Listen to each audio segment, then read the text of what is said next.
Already? Let's go. I'm all excited. I'm now here with one of the most interesting startups that I've met yet here in India. It's the company Wave, and I'm here with Vilas, the Chief Operating Officer. Yeah. What is this? Tell us. So what we're building here is a new category of city car for India. What we've built here is a city commuter vehicle. It's fully electric, and it has a solar panel on top, which provides about 30% of a typical person's annual commuting distance. What we want to do is we want to bring electric vehicles to the masses, and that's only possible when you bring something and you build something that meets the needs of city commuters, and we're starting that here in India. We intend to take the car outside India as well in the long run, but we'll begin here in India. And when I've been traveling around here, I'm forever stuck in traffic, and I wonder why people want to go with these huge SUVs on the roads. Yeah. A lot of electric cars are Yeah. way much bigger than we actually need. This is the first right-sized car I've seen, I believe. What are public's reaction until now? The public's reaction has been amazingly positive. We took the car to the Delhi Auto Expo earlier last year, and the reaction was, why hasn't somebody thought of this before? We want something that can take me to the tight parking in the marketplace, that can get me through the narrow lanes that we need to go through and not get stuck. And please make it comfortable, and please make it air conditioned. And we are delivering all of that for them.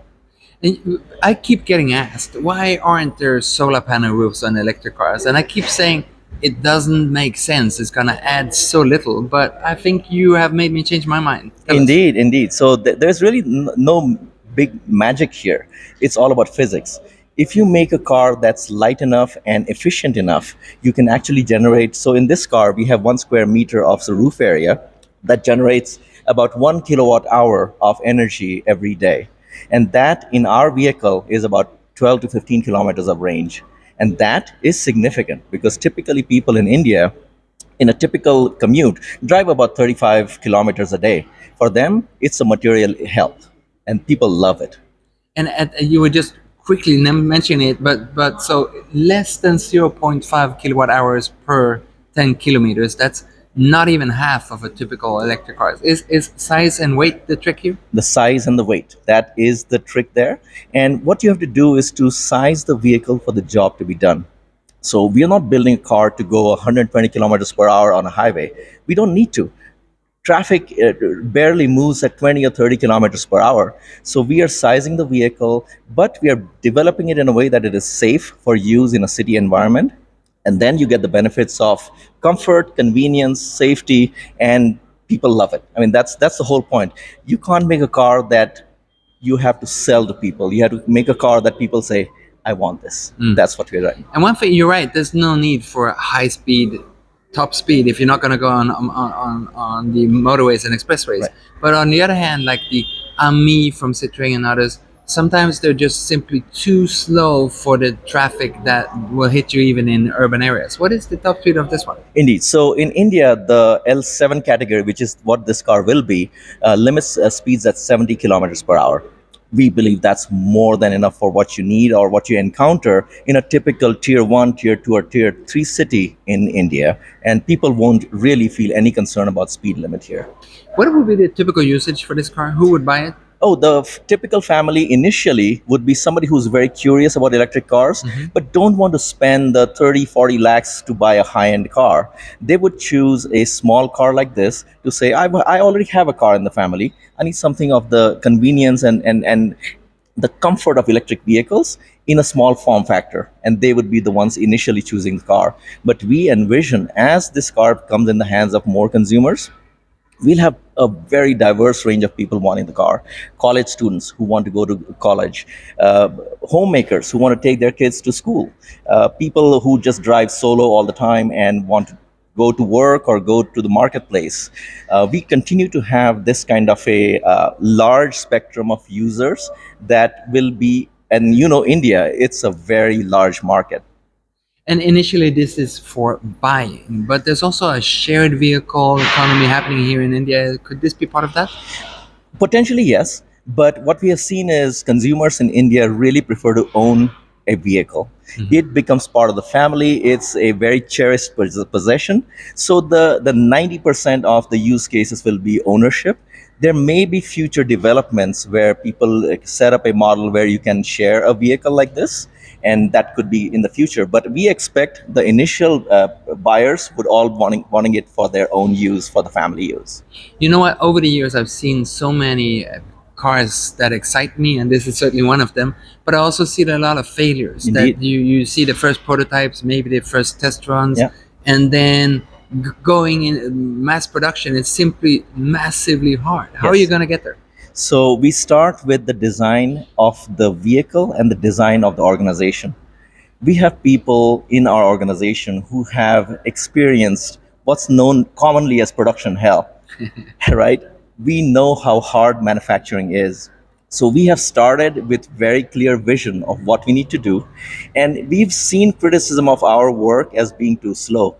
To them, I would say no, this is deliberate and this is intended to be a successful vehicle in the hands of consumers. It takes time, it takes effort, and it does take money. It's not cheap to build an electric vehicle. But we are doing all the right things in the beginning so that when it comes time to start scaling, we start with a small production run of, let's say, 100 vehicles. We are ready. We give it sufficient time for test markets to give us sufficient feedback before then we start scaling up.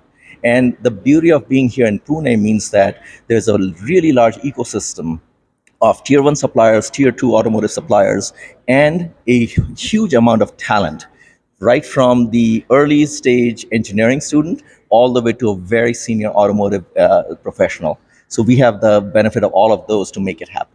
And not only is this car going to be virtually all made in India, but most of the parts are going to be from the very vicinity, from the area. Indeed, and that's the reason we are here in Pune. There's a very large established automotive industry here in Pune, and as the world's third largest automotive industry, there is no lack of any either resource, parts, components, everything we need to make the vehicles right here.